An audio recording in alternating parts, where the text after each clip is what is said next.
Hello everyone, मैं अमित और आप देख रहे हैं अपना यूट्यूब चैनल अमित एजुकेशन। तो साथियों, कैसे हैं आप लोग? उम्मीद करते हैं आप लोग अच्छे होंगे और स्वस्थ होंगे। मेरे प्यारे साथियों, हम क्लास 10th मैथ के अध्याय 1 वास्तविक संख्या की प्रश्नावली 1.1 को हम लोग पढ़ चुके हैं। उम्मीद करते हैं आपको चीज़ें बहुत अच्छे से क्लियर हुई होंगी। ठीक है, उसमें हमने सम संख्या, विषम संख्या, नंबर्स, वास्तविक संख्या, परिमित संख्या, अपरिमित संख्या, अभाज्य संख्या, इन सब को हिंदी मीडियम इंग्लिश दोनों के लिए बहुत ही अच्छा से कवर किया हुआ है। साथियों, अगर आपने प्रश्नावली 1.1 की को अभी तक वीडियो नहीं देखी है तो आप वीडियो प्लेलिस्ट में पड़ी हुई है, आप जाकर देख सकते हैं। मैंने हर एक क्वेश्चंस को बहुत अच्छे से समझाने की कोशिश की है। ठीक है, ताकि आपके जो भी डाउट्स हों सब सारे क्लियर होते हुए चलें। साथियों, अगर आपका बेसिक मजबूत नहीं रहेगा तो आगे चलकर आपको प्रश्नावली से संबंधित प्रॉब्लम होती रहेंगी। ठीक है, तो आज हम इस वीडियो में पढ़ने वाले हैं प्रश्नावली 1.2 अध्याय 1 का। इसमें कुछ परिमेय और अपरिमेय संख्याओं से रिलेटेड क्वेश्चन हैं जो आपके एग्जाम की दृष्टि से बहुत ही महत्वपूर्ण होने वाले हैं। हर एक बार एग्जाम में कोई न कोई प्रश्न इस प्रश्नावली से पूछा जरूर जाता है। तो चलिए देखते हैं प्रश्नावली में क्वेश्चंस क्या हैं, कैसे हैं। ठीक है, तो चलिए देखते हैं प्रश्नावली 1.2। क्वेश्चन 1, सिद्ध कीजिए कि कर्णिम 5 एक अपरिमेय संख्या है। आपको सिद्ध करना है कि कर्णिम 5 एक अपरिमेय संख्या है। साथियों, मैं पढ़ाऊँ अगर आपको समझ में आए ऐसा हो नहीं सकता। बस आपको पूरी लगन और निष्ठा के साथ मेरे साथ लगे रहना है और वीडियो को ज़्यादा से ज़्यादा लाइक करके अपने दोस्तों के पास शेयर ज़रूर करना है। ठीक है, बस आपका एक यही काम है और आपका ये काम हमें मोटिवेट करता है कि नहीं, बच्चे हमारे वीडियो को लाइक कर रहे हैं और शेयर भी कर रहे हैं, तो उनके लिए मेहनत किया जाए और पूरी अच्छे से एकदम आपके साथ मेहनत किया जाएगा। बस विश्वास रखिए आप लोग और आप पेशेंस बनाकर आप लोग बस वीडियो को शुरू से लास्ट तक आपको वीडियो को देखना है। ठीक है, तो चलिए देखते हैं प्रश्नावली 1.2। क्वेश्चन है, सिद्ध कीजिए कि कर्णिम 5 एक अपरिमेय संख्या है। तो दोस्तों, ऐसे सवाल आपके एग्जाम से में आते हैं, आपके एग्जाम की दृष्टि से बहुत ही इंपॉर्टेंट क्वेश्चंस होने वाले हैं। ठीक है, तो चलिए देखते हैं। अगर दिया है कि कर्णिम 5 एक अपरिमेय संख्या है तो हम जस्ट इसका अपोजिट यानी कि उल्टा मानेंगे क्या मानेंगे? माना कर्णिम 5 एक परिमेय संख्या है। एक परिमेय संख्या है। आपको सिद्ध करने के लिए क्वेश्चंस आते हैं और आपको ऐसे ही लिखना है जैसे हम बोल रहे हैं। अब परिमेय संख्या है तो परिमेय संख्या क्या होता है? जो p बटा q के रूप में हो, a बटा b के रूप में हो या x बटा y के रूप में हो, उसे हम परिमेय संख्या बोलते हैं। परिमेय संख्या दोनों का यानी कि अंश बटा हर दोनों का HCF एक आना चाहिए और एक दूसरे जो परिमेय संख्या होता है वो क्या होते हैं? सह गुणनखंड होते हैं। सह गुणनखंड होते हैं, इनका कोई अभाज्य गुणनखंड नहीं होता है। इसे ही हम बोलते हैं परिमेय संख्या। उम्मीद करते हैं आपको यहाँ तक समझ में आया होगा। तो माना कर्णिम 5 एक परिमेय संख्या है। परिमेय संख्या a बटा b बराबर मानेंगे √5। क्या मानेंगे? √5 मानेंगे। तो जहाँ अभी हमने कहा परिमेय संख्या में क्या होता है, जहाँ a और b क्या है? एक सह अभाज्य गुणनखंड है। एक सह अभाज्य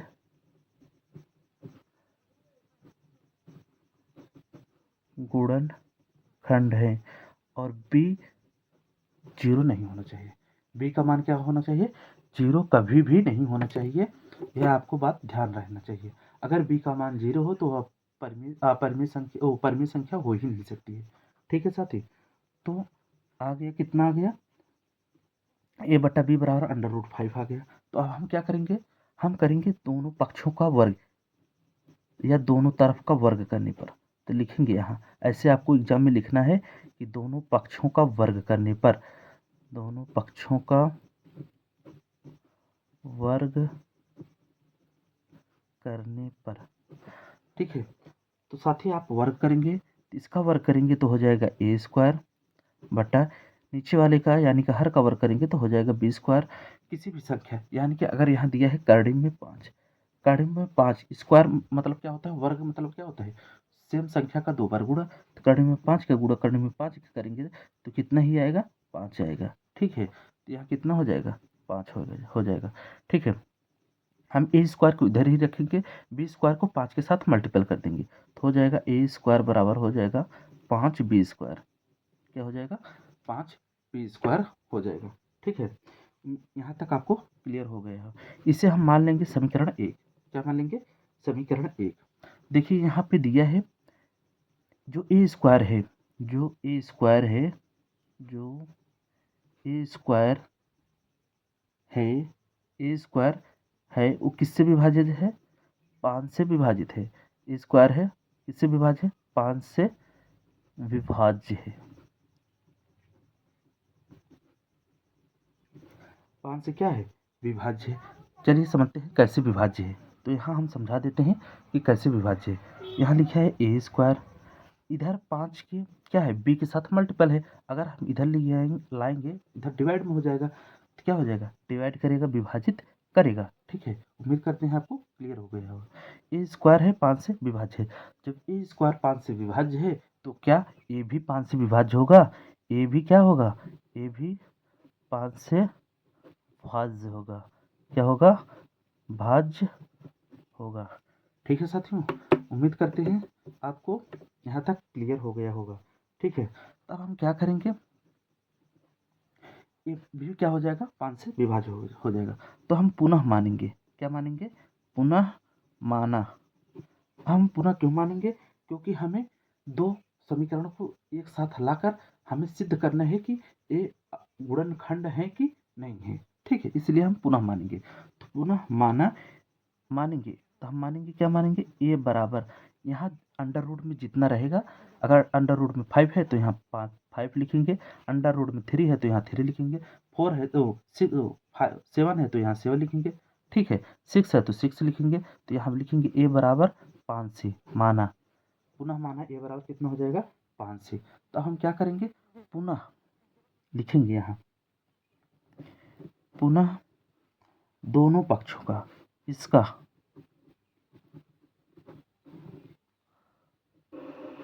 पुनः क्या करेंगे, पुनः दोनों पक्षों का वर्ग करने पर, वर्ग करने पर। हम चलिए साथी वर्ग करते हैं, वर्ग करते हैं तो देखते हैं कितना आता है। ए का वर्ग करेंगे तो ए स्क्वायर, 5 का वर्ग करेंगे तो हो जाएगा 25 सी स्क्वायर। तो इसे हम मान लेंगे, क्या मान लेंगे, समीकरण 2। इसे हम क्या मान लेंगे, समीकरण 2। और ए स्क्वायर बराबर 5 बी स्क्वायर को हमने माना है समीकरण, क्या माना है, 1, ठीक है। अब समीकरण 1 से, समीकरण 1 से ए स्क्वायर की वैल्यू समीकरण 2 में रखने पर, समीकरण 2 में रखने पर, अब 2 में हम रखते हैं,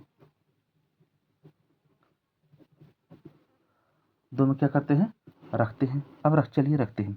यहाँ ए स्क्वायर 5 बी स्क्वायर है तो स्थान पे इसके रख देंगे तो हो जाएगा 5 बी स्क्वायर बराबर कितना हो जाएगा, 25 सी स्क्वायर। 2 ही में रखेंगे 25 सी स्क्वायर। तो चलिए देखते हैं। अब हम क्या करेंगे, जो कट रहे हैं उसे काटेंगे। यहाँ 5 से काटेंगे, 5 1 5, 5 5 25, तो हो जाएगा बी स्क्वायर बराबर कितना हो जाएगा, 5 सी स्क्वायर। कितना हो जाएगा, 5 सी स्क्वायर, ठीक है। उम्मीद करते हैं यहाँ तक आपको चीज़ें क्लियर हो गई होंगी। इसमें देखिए जो बी स्क्वायर है तो अब इसे ऐसे भी लिख सकते हैं, बी स्क्वायर बट्टा 5 बराबर सी स्क्वायर। तो जो बी स्क्वायर है, बी स्क्वायर वो किससे विभाजित है, 5 से विभाज्य है। 5 से क्या है, विभाज्य है। अगर बी स्क्वायर 5 से विभाज्य है तो बी भी क्या होगा, 5 से विभाजित होगा।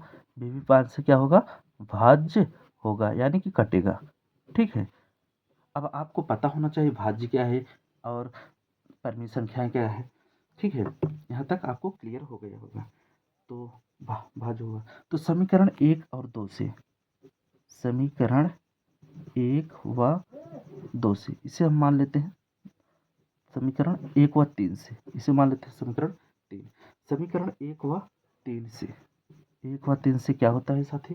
3 से होता है जो 5 है, 5 लिखना पड़ेगा आपको, 5 ए और बी का सह अभाज्य गुणनखंड है। क्या है? सह अभाज्य गुणनखंड। समीकरण 1 व 3 से जो 5 है वो क्या है? ए और बी का सह अभाज्य गुणनखंड है। क्या है? सह अभाज्य गुणनखंड है।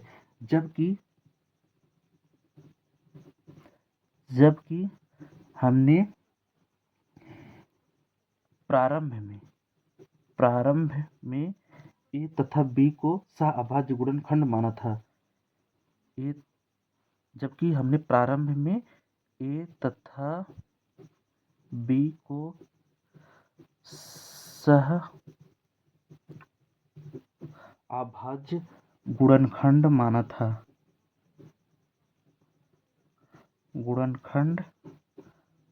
माना था।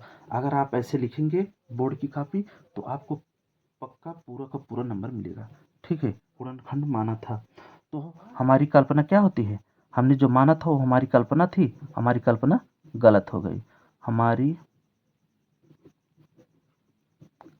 कल्पना गलत हो गई। क्या हो गई?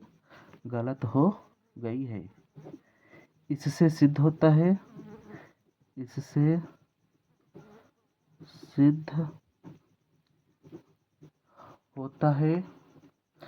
कि कर्णिम 5 क्या है? एक अपरिमेय संख्या है। एक अपरिमेय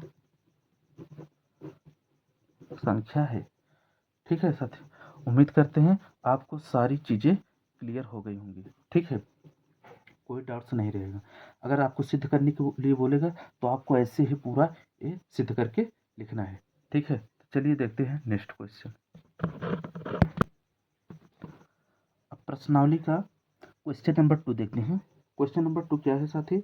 देखिए क्वेश्चन नंबर 2 है, सिद्ध कीजिए कि 3 प्लस रूट 2 रूट में 5 एक अपरिमेय संख्या है।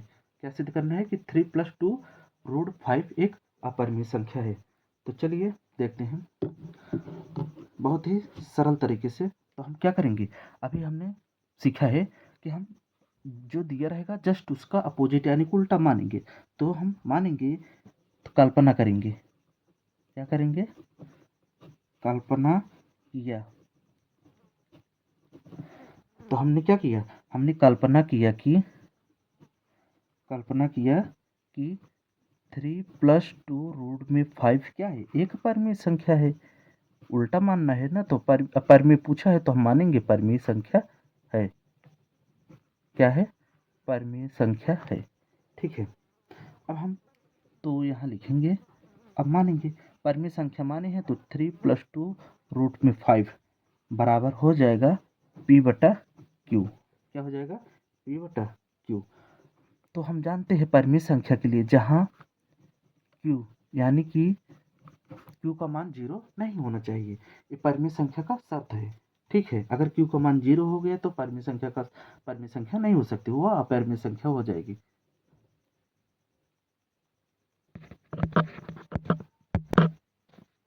वो क्या हो जाएगी? अपरिमेय संख्या। 3 प्लस 2 रूट में 5 बराबर P बटा Q। अगर Q का मान 0 हो गया तो क्या होगा? परिमेय संख्या हो ही नहीं सकती, वो अपरिमेय संख्या हो जाएगी। तो हमारी कल्पना गलत हो जाएगी। तो हमने माना है 3 प्लस 2 रूट में 5 बराबर P बटा Q, परिमेय संख्या माना है। तो हम 2 रूट में 5 को इधर ही रहने देंगे और P को उधर 3 को उधर ले जाएंगे। इधर प्लस में है तो उधर ले जाएंगे तो क्या हो जाएगा? माइनस हो जाएगा। क्या हो जाएगा? माइनस हो जाएगा। ठीक है, अब अंडर रूट 5 को भी इधर ही रहने देंगे, अंडर रूट 5 इधर ही रहेगा बराबर, इधर करेंगे हम क्या हो जाएगा? P बट्टा Q माइनस 3 पूरे के बटम क्या हो जाएगा? 2 हो जाएगा। पूरे के बटम क्या हो जाएगा? 2 हो जाएगा। ठीक है, उम्मीद करते हैं आपको यहाँ तक चीज़ें क्लियर हुई होंगी।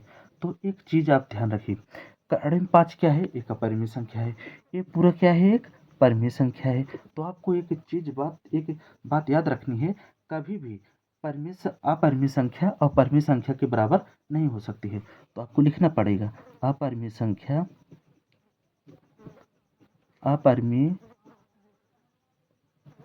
संख्या बराबर परिमेय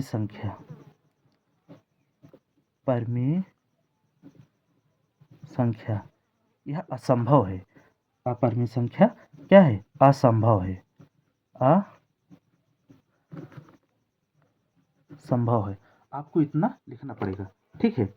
अतः हमारी कल्पना क्या होती है? गलत होती है। अतः हमारी जो कल्पना किए थे, कल्पना क्या किए थे कि इतना परिमेय संख्या है, हमारी कल्पना गलत है। क्या है? अतः हमारी कल्पना गलत है। इससे सिद्ध होता है, इससे आपको इतना लिखना पड़ेगा, इससे सिद्ध होता है कि 3 + 2√5 एक अपरिमेय संख्या है। एक अपरिमेय संख्या है। आपके एग्जाम की दृष्टि से ये सब सारे क्वेश्चन बहुत ही इम्पोर्टेंट है, क्योंकि आपके एग्जाम में हर साल कोई न कोई पूछ लिया जाता है क्वेश्चन की बताइए, सिद्ध कीजिए कि एक अपरिमेय संख्या है। तो आपको ऐसे ही लिखना पड़ेगा बोर्ड का भी, ठीक है।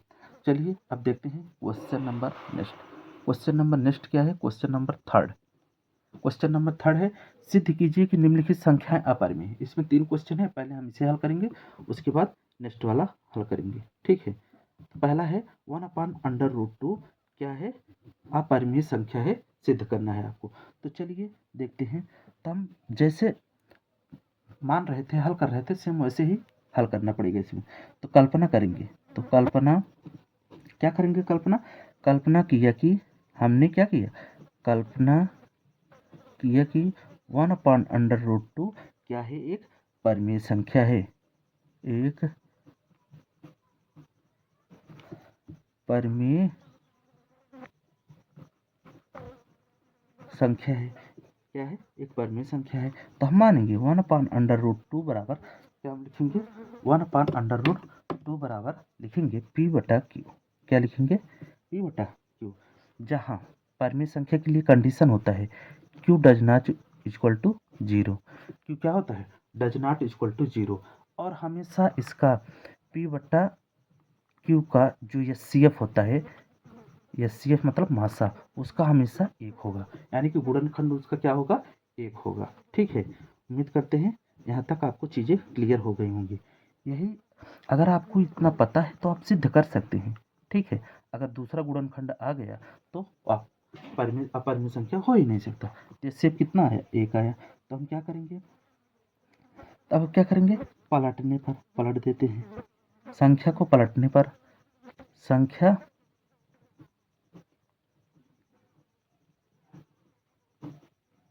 पलटने पर पलटेंगे तो क्या हो जाएगा?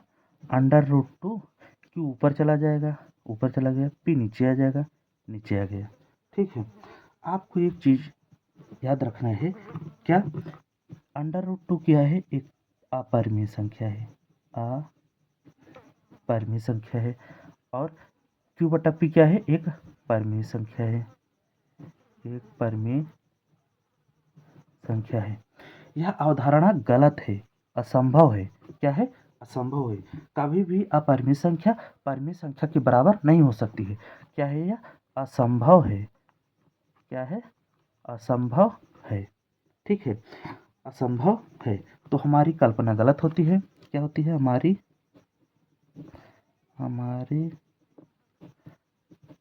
कल्पना गलत होती है। इससे सिद्ध होता है, आपको लिखना पड़ेगा, इससे सिद्ध होता है कि √2 एक परिमेय संख्या है। इससे सिद्ध होता है कि √2 एक क्या है? अपरिमेय संख्या है, एक अपरिमेय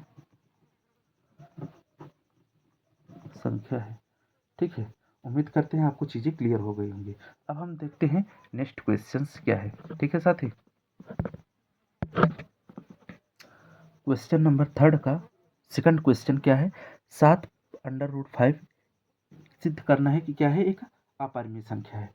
तो हम जैसे पहले क्वेश्चंस को सॉल्व करते हुए आए हैं, सेम उसी प्रकार क्वेश्चन को हम सॉल्व करेंगे। तो माना क्या करेंगे, माना 7/√5 एक परिमेय संख्या है। आपको इतना लिखना पड़ेगा, एक परिमेय संख्या है। अपरिमेय संख्या होता है p/q के रूप में, और जहाँ q का मान कभी भी 0 नहीं हो सकता है, जहाँ q का मान कभी भी 0 नहीं हो सकता है। तो हम लिखेंगे 7/√5 बराबर p/q के रूप में लिखेंगे। इतना आपको लिखना पड़ेगा, कुछ नहीं करना है। आप 7 को क्या करेंगे, इधर मल्टीपल में इधर करेंगे तो क्या हो जाएगा, डिवाइड में हो जाएगा। क्या हो जाएगा, डिवाइड में हो जाएगा। ठीक है, अब क्या हो गया, ये एक अपरिमेय संख्या हो गई और एक परिमेय संख्या हो गई। इधर अपरिमेय, इधर परिमेय। अभी हम लोग सिद्ध करते हुए आ रहे हैं, सिद्ध करते हुए क्या आ रहे हैं कि अपरिमेय संख्या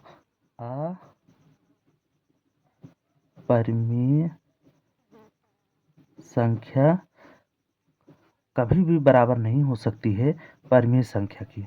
परिमेय संख्या के बराबर कभी भी नहीं हो सकती है, असंभव है। क्या है, असंभव है। यह कल्पना क्या है, यह असंभव है। अपरिमेय संख्या परिमेय संख्या असंभव है, बराबर नहीं हो सकते हैं। तो आपको लिखना पड़ेगा, क्या लिखना पड़ेगा, जो हमने कल्पना की थी, हमारी कल्पना गलत होती है। हमारी कल्पना क्या होती है, हमारी कल्पना गलत होती है। ठीक है, उम्मीद करते हैं दोस्तों आपको सारी चीज़ें बहुत अच्छे से क्लियर हो रही होंगी। तो हमारी कल्पना गलत होती है, हमने कल्पना क्या किया था, एक परिमेय संख्या है, तो कल्पना किया था तो कल्पना गलत हो गई। तो कल्पना गलत होगी तो इससे सिद्ध होता है, इससे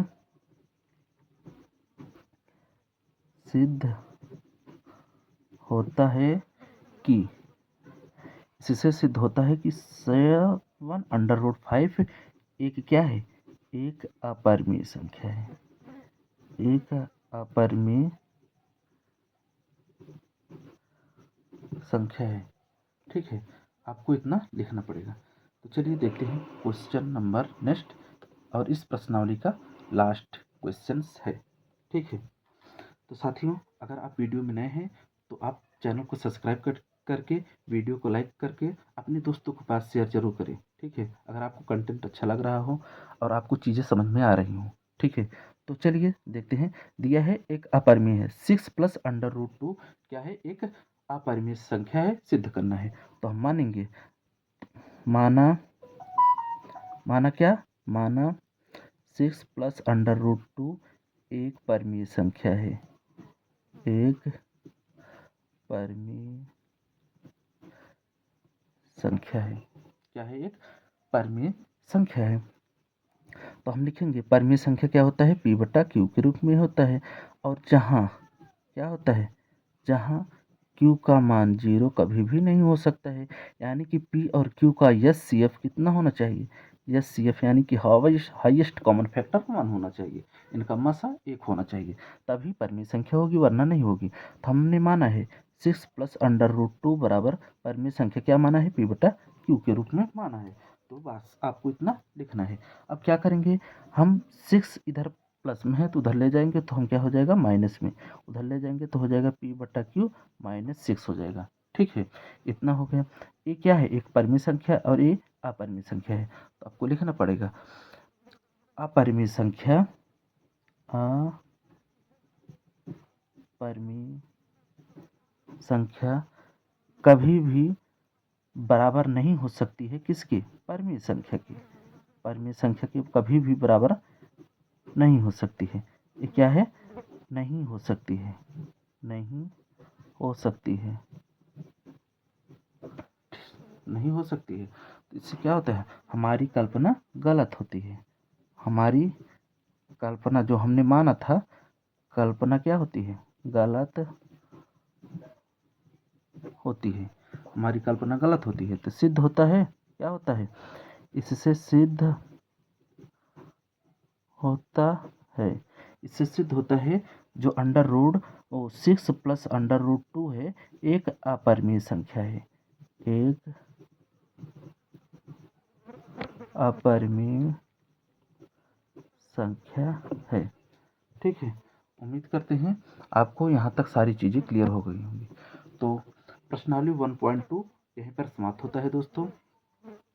तो साथियों, यदि आप वीडियो में नए हैं तो आपको क्या करना है, चैनल को सब्सक्राइब करके अपने दोस्तों के पास शेयर जरूर करना है। ठीक है, और वीडियो को लाइक करना है।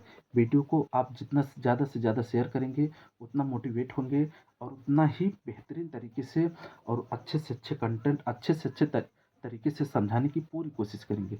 ठीक है, बस आपको क्या करना है, वीडियो को लाइक करके अपने दोस्तों के पास शेयर जरूर करना है। आपके पास ग्रुप है, व्हाट्सएप है, आप फेसबुक है, आप जहाँ भी शेयर कर सकते हैं। आप वीडियो को ज़्यादा से ज़्यादा आपको क्या करना है, शेयर करना है। ठीक है, तो साथियों आपका लाइक जो है और सब्सक्राइब जो है